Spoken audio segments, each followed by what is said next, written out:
Baik, selamat pagi semuanya. Nih saya sapa dulu di sini ada Ananda ya, ada Dede, ada Sri Devi, bintang film India kita, kemudian ada Dwi, ya, ada Adi.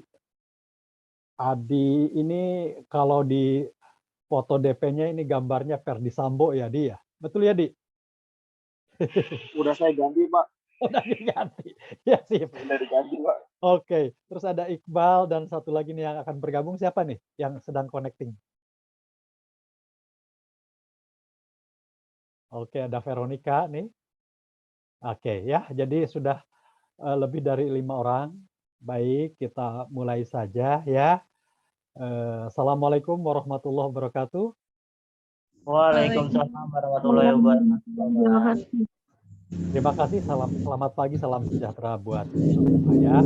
Alhamdulillah pagi ini kita bisa dipertemukan kembali dalam keadaan sehat walafiat, tidak kurang suatu apa ya. Mari kita sama-sama syukuri kesehatan ini ya, kita jaga.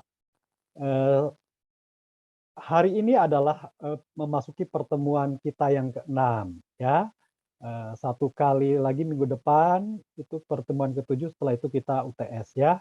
Nanti, semuanya akan saya jelaskan termasuk kisi-kisi soal UTS nanti ya. Yang penting Anda tetap semangat, tetap fokus dan, tetap niatkan dalam hati apapun itu aktivitasnya termasuk perkuliahan ini ya. Niatkan semata-mata karena Allah supaya ilmunya dapat untuk bekal dunia dan pahalanya juga dapat untuk bekal akhirat. Itu saja, pesan dari saya. Selanjutnya sambil menunggu kawan-kawan kita yang lain, kita akan mulai. Sebelum kita mulai, saya mau tanya dulu, suara saya bisa didengar dengan jelas? Sudah, Pak. Sudah ya? Baik, kalau sudah kita akan mulai ya. Kita akan mulai. Di pertemuan yang ke-6 kali ini, itu materinya tidak terlalu banyak, jadi kita bisa selesai dalam waktu kurang lebih 20 menit ya, sisanya akan kita isi dengan tanya jawab ya, supaya Anda lebih paham. Dan saya mohon perhatian semuanya yang hadir hari ini ya, materi yang akan saya sampaikan pagi ini itu akan saya keluarkan di soal UTS. Jadi kalau Anda menyimak baik materi ini, paham, insya Allah di soal UTS juga bisa mengisi dengan baik. Jelas ya semuanya ya? Ya, semangat ya Jelas, Pak. supaya nilai kalian bagus-bagus 100 semua. Saya berharap bisa 100 semua ya. Amin ya rabbal alamin ya. Baik, kalau sudah siap ya, kita akan mulai. Mohon fokus, fokus dan fokus ya. Saya akan share materinya. Oke, sudah terlihatkah slide yang saya tayangkan? Terlihat, Bapak. Terlihat ya? Sudah, Oke, Bapak. kalau sudah terlihat, kita akan segera mulai. Baik, di pertemuan yang ke-6 ini, materi pembahasan kita mengenai uji hipotesis deskriptif. Nah, mungkin Anda bertanya, "Pak, apa sih yang dimaksud dengan uji hipotesis deskriptif ini?" Ya kan? Uji hipotesis deskriptif ini adalah uji analisis satu variabel. Jadi Anda nanti kalau ingin mengangkat judul skripsi, bisa mengangkat salah satu, di antaranya adalah mengangkat satu variabel kemudian Anda uji ya. Ini adalah uji hipotesis skripsi yang uji hipotesis statistik yang paling mudah. Ya, kalau Anda memahami ini, Anda bisa menyusun skripsi dengan mudah ya. Nah, seperti apa? Nanti akan saya jelaskan ya. Di pertemuan khusus kali ini, saya berjanji mulai hari ini dan seterusnya, kita akan mencoba membuat keputusan berbasiskan data sesuai rencana kita kan. Kita akan melakukan pembuatan keputusan berbasiskan data ya. Nah, mulai hari ini kita akan mencoba membuat keputusan yang paling sederhana, yang paling mudah, paling simpel, paling praktis ya, yaitu uji hipotesis deskriptif. Ya, uji hipotesis deskriptif ini adalah menguji satu variabel yang tadi saya sampaikan. Misalkan Anda ingin mengangkat judul satu variabel saja ya, judul skripsinya adalah analisis motivasi kerja karyawan di PT Balaka Citrot. Nah, variabelnya hanya satu yaitu motivasi kerja karyawan. Pertanyaannya, apakah motivasi kerja karyawan di PT Balaka Citro tersebut sudah baik atau belum. Itulah yang akan kita putuskan, ya. Dan keputusan kita itu harus bisa dipertanggungjawabkan dengan uji statistik gitu. Jadi nggak kita menyampaikan pendapat by insting, by feeling, tidak bisa. Tetapi by data, ya. Apakah motivasi kerja karyawannya itu sudah baik atau belum? Itu contoh pertama. Contoh yang kedua, misalkan Anda ingin mengangkat judul penelitiannya itu di sebuah bank, misalkan judulnya analisis kepuasan nasabah di Bank Udin, misalkan ya, namanya banknya Bank Udin. Nah, pertanyaannya apakah kepuasan nasabah di Bank Udin tersebut sudah baik atau belum? Mereka sudah puas atau belum dengan pelayanan yang diberikan oleh pihak bank? Nah, untuk menjawab itu, nah kita perlu dukungan uji hipotesis deskriptif, ya. Kita tidak bisa mengatakan oh sudah puas, oh belum. Hanya berdasarkan pendapat kita by feeling, by insting, nggak bisa. Harus by data, ya. Paham nggak? Paham ya? Paham ya? Kalau sudah paham, kita akan mencoba, ya. Bagaimana sih Pak menjustifikasi atau membuat keputusan berdasarkan data untuk satu variabel ini? Ya, mari kita lihat. Nah, di sini kita lihat, ya. Sederhana saja. Jadi kita hanya butuh satu formulasi rumus seperti ini. Perhatikan, ini rumusnya. Ya, tidak perlu dihafal, tidak perlu diingat, hanya perlu dipahami saja. Perhatikan, ini akan saya keluarkan di soal UTS. Ya, perhatikan. Rumusnya ini, lihat. Ini ada huruf T, ini adalah T hitung. Ya, kenapa disebut T hitung? Karena T yang akan kita peroleh dari hasil perhitungan. T ini tes, ya. Kemudian di sini ada X rata-rata. X rata-rata Anda sudah tahu caranya. Dan di sini kita berkenalan dengan notasi mu0. Ini namanya mu0, ya, mu0. Ini huruf Latin mu0. Mu0 ini apa, Pak Asep? Mu0 ini adalah hipotesis dugaan kita sementara. Dugaan sementara kita. Contoh, misalkan Anda menduga kalau judul skripsinya adalah analisis kepuasan nasabah di Bank Udin, Anda menduga bahwa nasabah di Bank Udin tersebut sudah puas, misalkan. Nah, dugaan sementara Anda itulah yang disebut dengan hipotesis. Paham? Dugaan sementara Anda disebut dengan hipotesis. Misalkan yang kedua, contoh yang kedua, misalkan judul skripsi Anda adalah analisis motivasi kerja karyawan, ya, di PT Balaka Citro. Nah, Anda mungkin punya dugaan sebelum melakukan penelitian, Anda menduga kayaknya motivasi kerja karyawan tersebut sudah baik gitu, ya. Kayaknya sudah baik itu menurut Anda. Nah, hal seperti itu, dugaan Anda seperti itulah yang disebut dengan hipotesis atau di sini dilambangkan dengan mu0. Paham sampai sini? Ya, oke, ya. Jadi hipotesis adalah dugaan sementara Anda sebelum Anda melakukan penelitian. Ya. Oke. Nah, kemudian di sini rumusnya dibagi S per akar N. S ini kan standar deviasi yang pernah saya berikan dalam bentuk tugas dan Anda sudah pernah menghitungnya dengan benar, ya. S itu standar deviasi atau simpangan baku, yaitu seberapa besar data itu menyimpang dari nilai rata-ratanya, ya, menyimpang dari nilai rata-ratanya. Oke? Ya, menyimpang dari nilai rata-ratanya. Nah, nanti akan saya jelaskan singkat. Kemudian di sini akar N. Akar N, ya. Akar N ini adalah jumlah sampel yang akan kita ambil dalam sebuah penelitian, ya. Berapa orang yang kita tanya, berapa orang yang kita wawancara, ya. Oke. Nah, kita akan langsung melihat bagaimana nanti menyimpulkannya. Nah, kesimpulannya adalah seperti ini. Tolong perhatikan. Terlihatkah kurva yang saya tayangkan di sini? Terlihat Bapak. Oke, tolong perhatikan supaya Anda tidak salah dalam menjawab soal UTS dan tidak salah dalam membuat skripsi. Tolong perhatikan. Di sini ya terlihat ini sebaran kurva normal yang sudah kita uji kenormalan datanya di pertemuan sebelumnya ya, dan ini normal. Ya, perhatikan. Nah, di sini perhatikan bagian sisi sebelah kiri dan kanan persis sama. Dan di sini ada garis yang di tengah-tengah. Ini di tengah-tengah. Ini nilainya 0. Nilainya 0, ya. Nah, persis seperti diagram Kartesius, yaitu jika ke kanan, sebelah kanan itu nilainya positif, dan jika ke sebelah kiri nilainya negatif. Makin ke kanan nilai negatif, nilai positifnya makin besar, makin ke kiri nilai negatifnya makin besar, ya. Ya, jelas ya? Oke. Dan di sini ada dua garis tegak lurus, masing-masing di sisi sebelah kanan yang ini, dan di sisi sebelah kiri.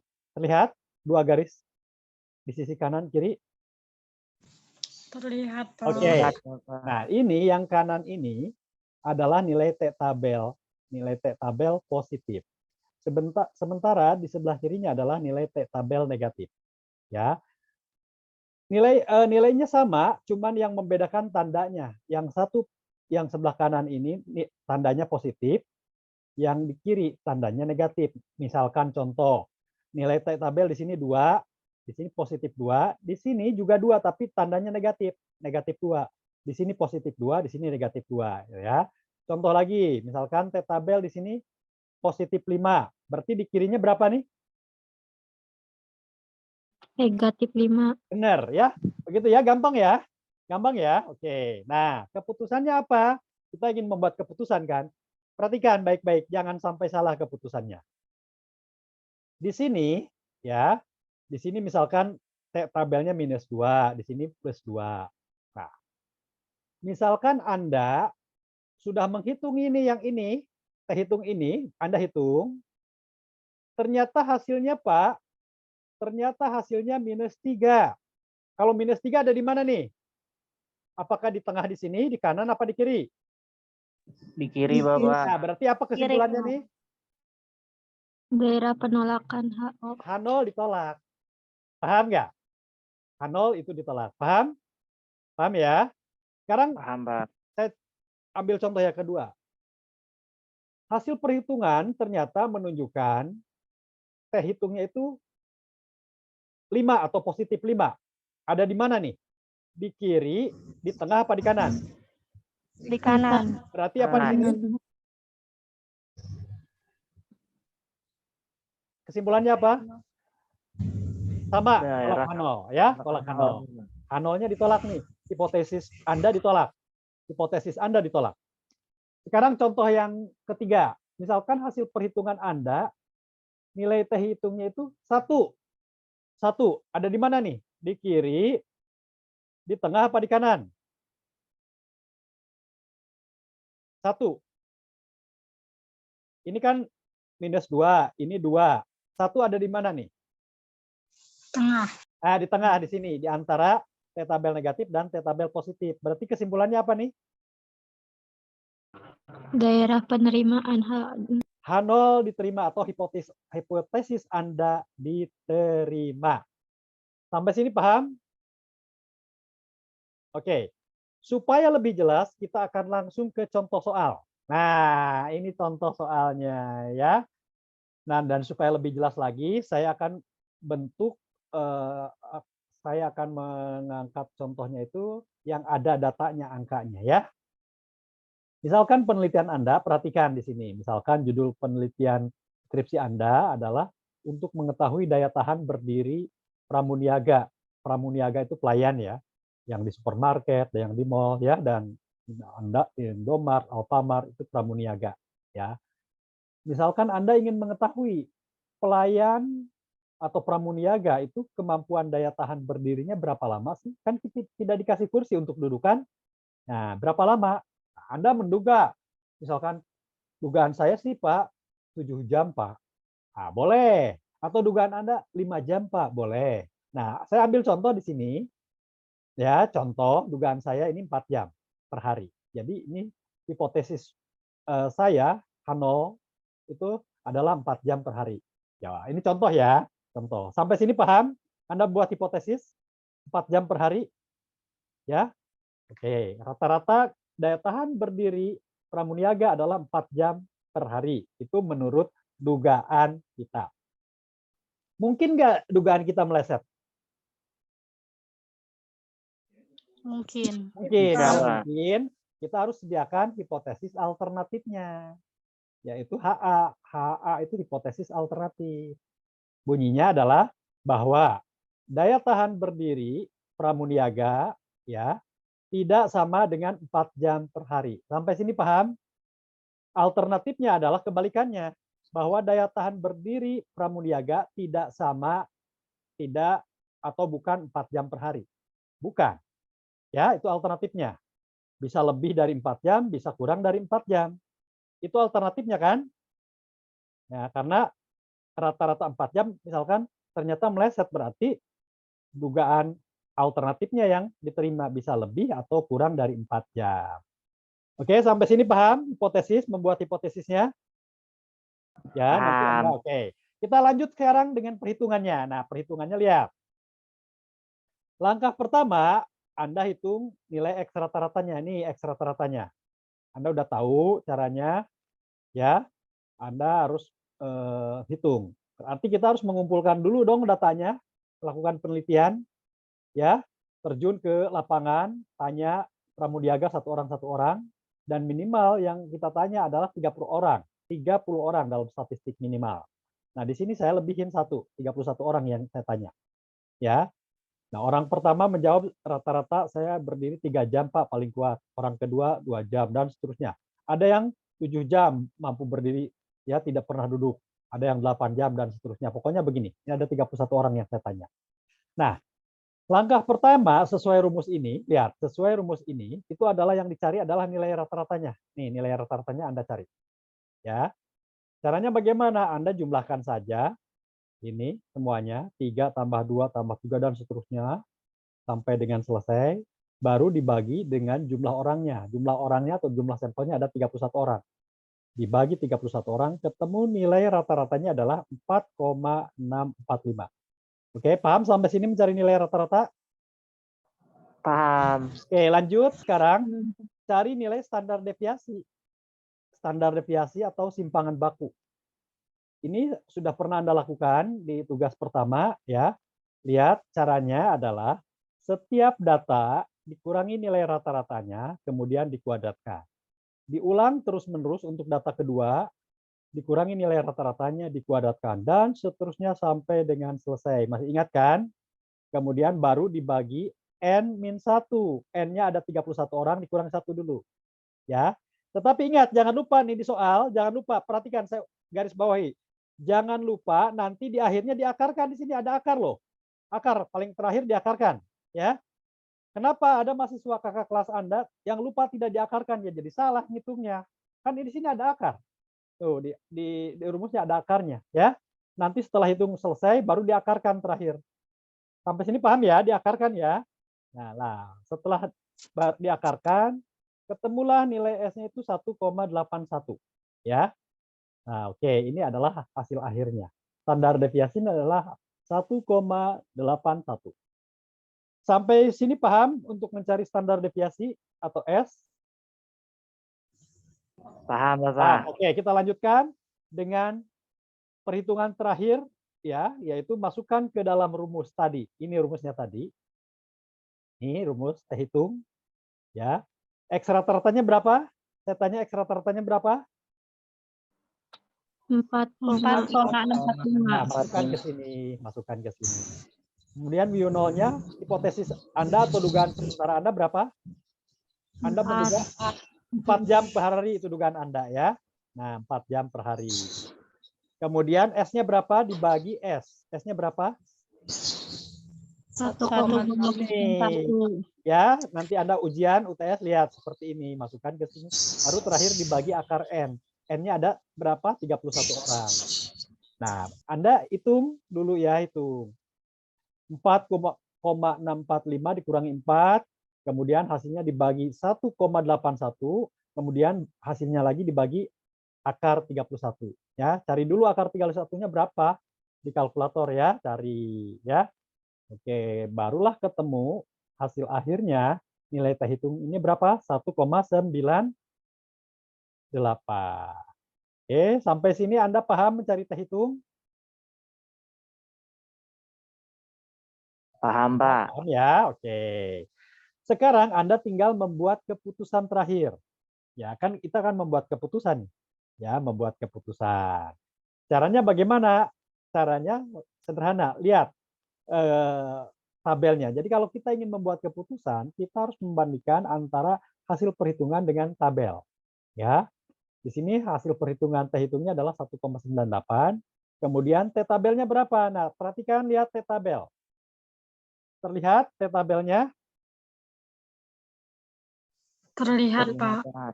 Nah, ini mencari T tabelnya ini ada dua cara. Pertama, bisa dilihat di belakang. Kalau Anda punya buku statistik, itu dilihat di paling belakang, di lampiran.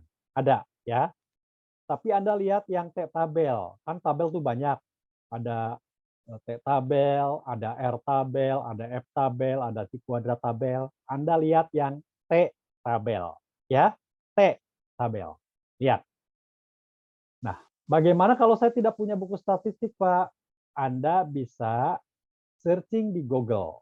Ya, buka Google, baru klik T tabel. Nanti akan muncul tabel seperti ini. Oke, lihat ya. Kemudian di atas ini ada tulisan, ada uji satu pihak dan uji dua pihak. Terlihat nggak uji satu pihak dan uji dua pihak di situ? Iya, Pak. Nah, Anda lihat saja yang kedua pihak. Dua pihak itu apa? Dua arah.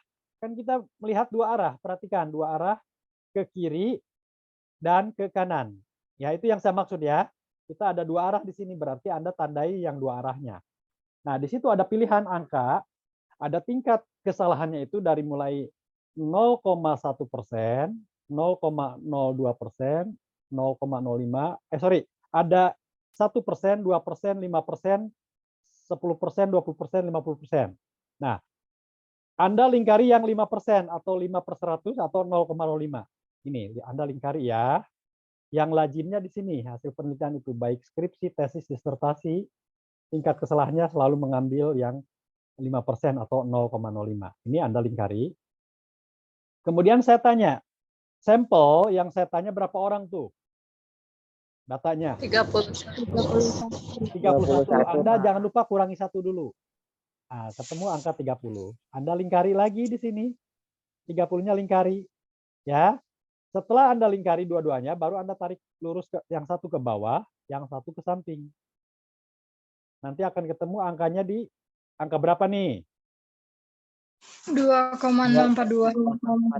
2,042 itulah yang disebut dengan T tabel. Paham sampai sini T tabelnya? Paham, Pak. Oke. Terus bagaimana Pak nanti ujian Anda? Nah, untuk ujian UTS nanti, Anda tidak perlu melihat T tabel, karena T tabelnya sudah saya sertakan di soal. T tabelnya sekian. Paham? Paham ya? Oh, gimana nggak baik saya. Jadi Anda nggak perlu melihat T tabel. Terus kenapa, untuk apa belajar T tabel ini, mencari ini?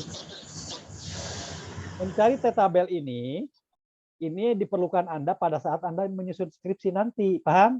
Jadi nanti Anda menyusun skripsi, Anda akan bisa melihat caranya bagaimana mencari T tabel ini. Udah saya kasih tahu. Tapi khusus di soal, Anda tidak perlu mencari T tabel karena nilai T tabelnya sendiri sudah disertakan di soal. Ya, oke. Sekarang ke terakhir. Slide terakhir, kita akan membuat keputusan. Perhatikan, nah ini keputusan slide terakhir. Nah, terlihat slide terakhir ini kurvanya? Terlihat. Oke. T tabel berapa tadi T tabel? 2,042. Ini Anda gambar di kanan, ya kan positif di sini. Terserah Anda, bebas di sebelah mana. Pokoknya sembarang di sini, pokoknya yang di arah positif ya ke kanan ya di sini. Ya. Nah, tulis 2,042. Tapi Anda juga harus menulis, menggambar garis T tabel negatif di sini di kiri. Paham? Jaraknya dari pusat ini, dari tengah-tengah ini sama.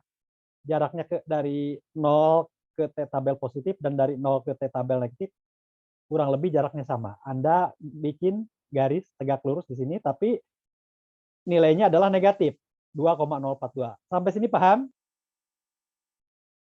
Paham. Nah, oke, terakhir sekarang saya tanya, nilai T hitungnya berapa?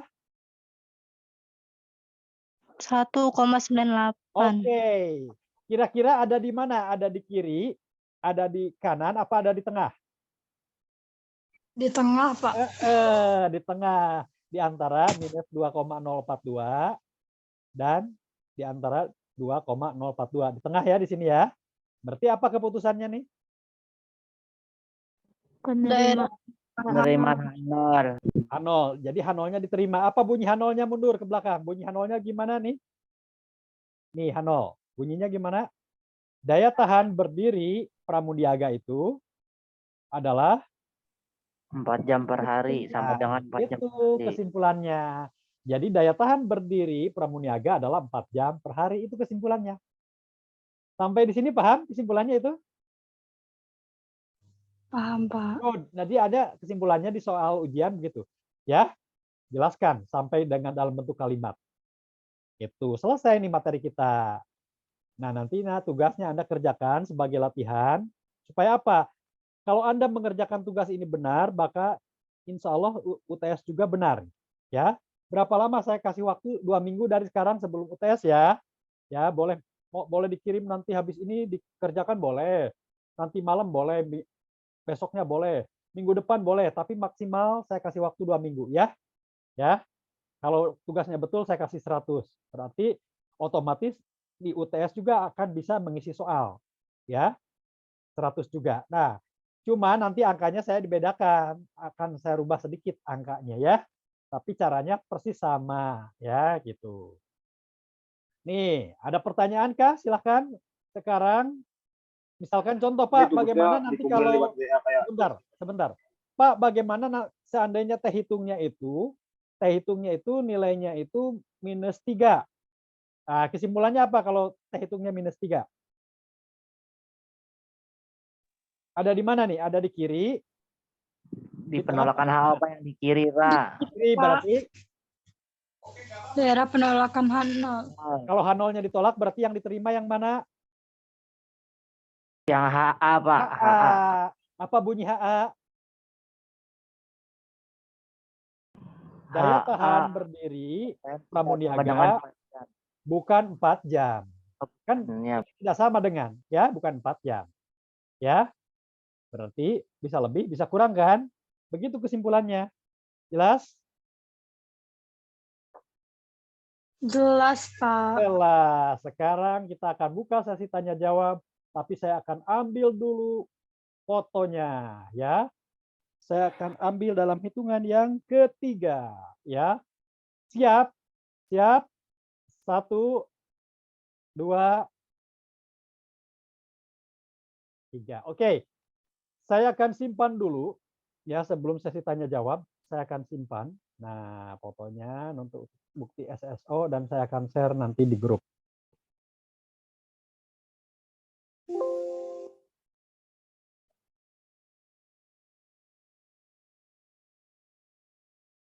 Oke, yang mau bertanya silahkan.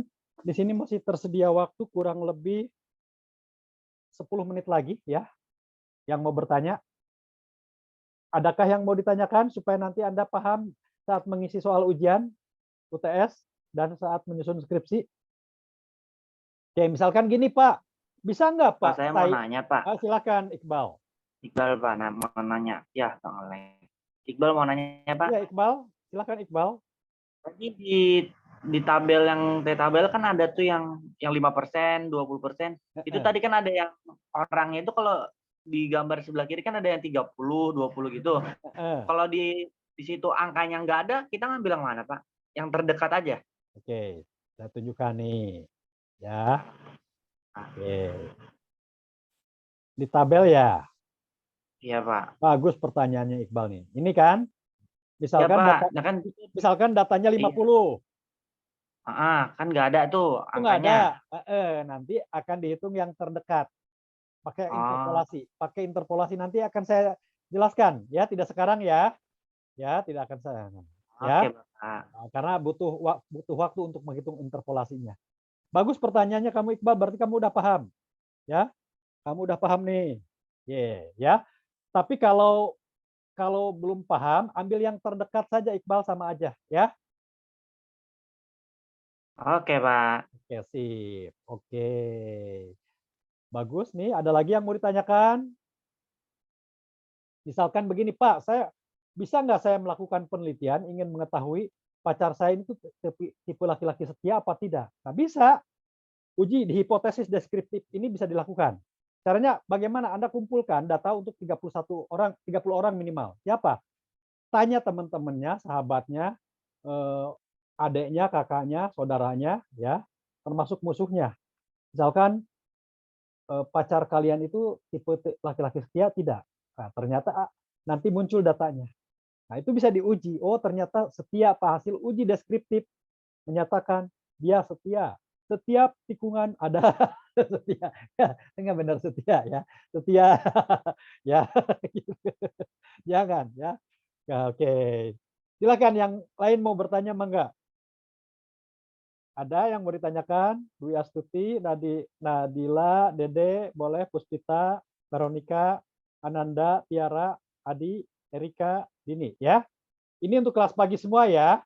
Karena kalian kan tidak bekerja atau belum bekerja. Nanti kelas malam itu nanti saya ketemu langsung di kelas. Pak, saya boleh ikut lagi di kelas? Boleh, kalau mau silakan. Ya, tidak melarang. Tapi kan udah selesai materinya kan, udah paham ngapain lagi ke kelas.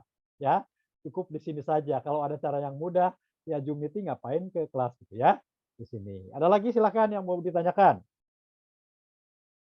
Bapak kirim tugasnya di WA apa di SSO, Pak? Di WA saja, Japri, biar bisa langsung saya komentari benar salahnya di mana. Kalau salah nanti saya komentari salahnya di sini, biar bisa jadi baik ya, benar ya. Gitu ya. Jadi oke, ada lagi? Oh, kisi-kisi variabel boleh dicatat nih sekarang ya. Untuk soal UTS boleh dicatat. Yang pertama yang akan saya keluarkan di soal pertama hanya ada 2 soal saja. Soal pertama itu yang pertemuan pertama itu yang tentang modus, median, mean. Masih ingat tuh modus, median, mean? Ya.